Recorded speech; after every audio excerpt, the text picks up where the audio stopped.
कथा श्राद्ध का मेंढा। लेखक मधुकर पिपलायन, सम्यक प्रकाशन, नई दिल्ली। धर्म के नाम पर की गई हिंसा क्या सच में पुण्य देती है?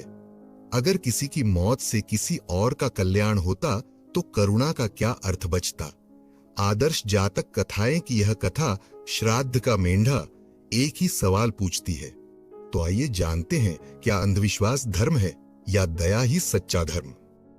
पूर्व समय में वाराणसी के एक लोक प्रसिद्ध त्रिवेदज्ञ ब्राह्मण आचार्य ने अपने पुरखों का श्राद्ध करने की बात सोची। उसने एक मेंढा पालक प्रमुख से एक मोटा स्वस्थ मेंढा खरीदा। दोस्तों, ब्राह्मण शब्द से अगर कोई कंफ्यूजन हो तो कमेंट में सवाल पूछ सकते हैं। हम पूरी कोशिश करेंगे आपके सवालों के जवाब देने की। तो चलिए आगे बढ़ते हैं। उसे मारकर मृतक भात बनाने से पहले उसने अपने शिष्यों को बुलाया और उनके हवाले मेंढा करते हुए कहा, तात, इस मेंढे को नदी पार ले जाओ। इसे अच्छी तरह नदी के पानी से नहलाना, इसके गले में फूल मालाएं डालना, इसके सिर पर पंच तिलक लगाकर लाना। शिष्यों ने अच्छा कहकर आचार्य की आज्ञा स्वीकार की। वे मेंढे को सींग से पकड़कर नदी पर ले गए।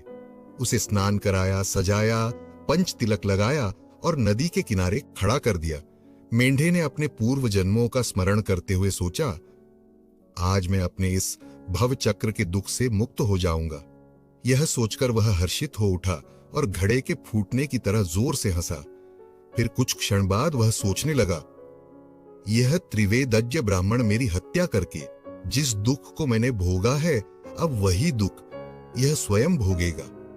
इस विचार से ब्राह्मण के प्रति उसके मन में करुणा उत्पन्न हुई और वह जोर से रो पड़ा। शिष्यों ने यह देख उत्सुकता से पूछा, सौम्य मेंढे, तू जोर से हंसा और फिर जोर से रो पड़ा। तेरे हंसने और रोने का क्या कारण है? मेंढे ने उत्तर नहीं दिया, केवल इतना कहा, तुम यह बात अपने आचार्य से जाकर पूछना। शिष्यों के लिए मेंढे का हंसना और रोना एक पहेली बन गया। वे उसे आचार्य के पास ले आए और सारी बातें बता दी। आचार्य ने मेंढे से पूछा, मेंढे, तू किस लिए हंसा और किस लिए रोया? मेंढे ने पूर्व जन्म का स्मरण करके कहा, हे ब्राह्मण, पूर्व जन्म में तेरी ही तरह मैं भी एक मंत्र पाठी ब्राह्मण था। मैंने भी श्राद्ध के लिए एक मेंढे की बलि दी थी और मृतक भात किया था। उस मेंढे की बलि के कारण मैंने कम से कम 500 योनियों में अपना सिर कटवाया।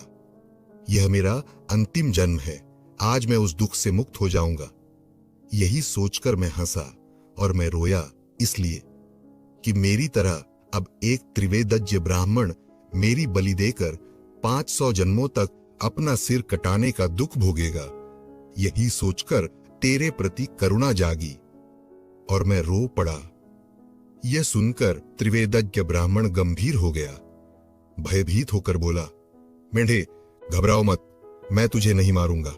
मेंढे ने कहा, ब्राह्मण, तुम मुझे मारो या न मारो, आज मैं मरण दुख से अवश्य छूट जाऊंगा।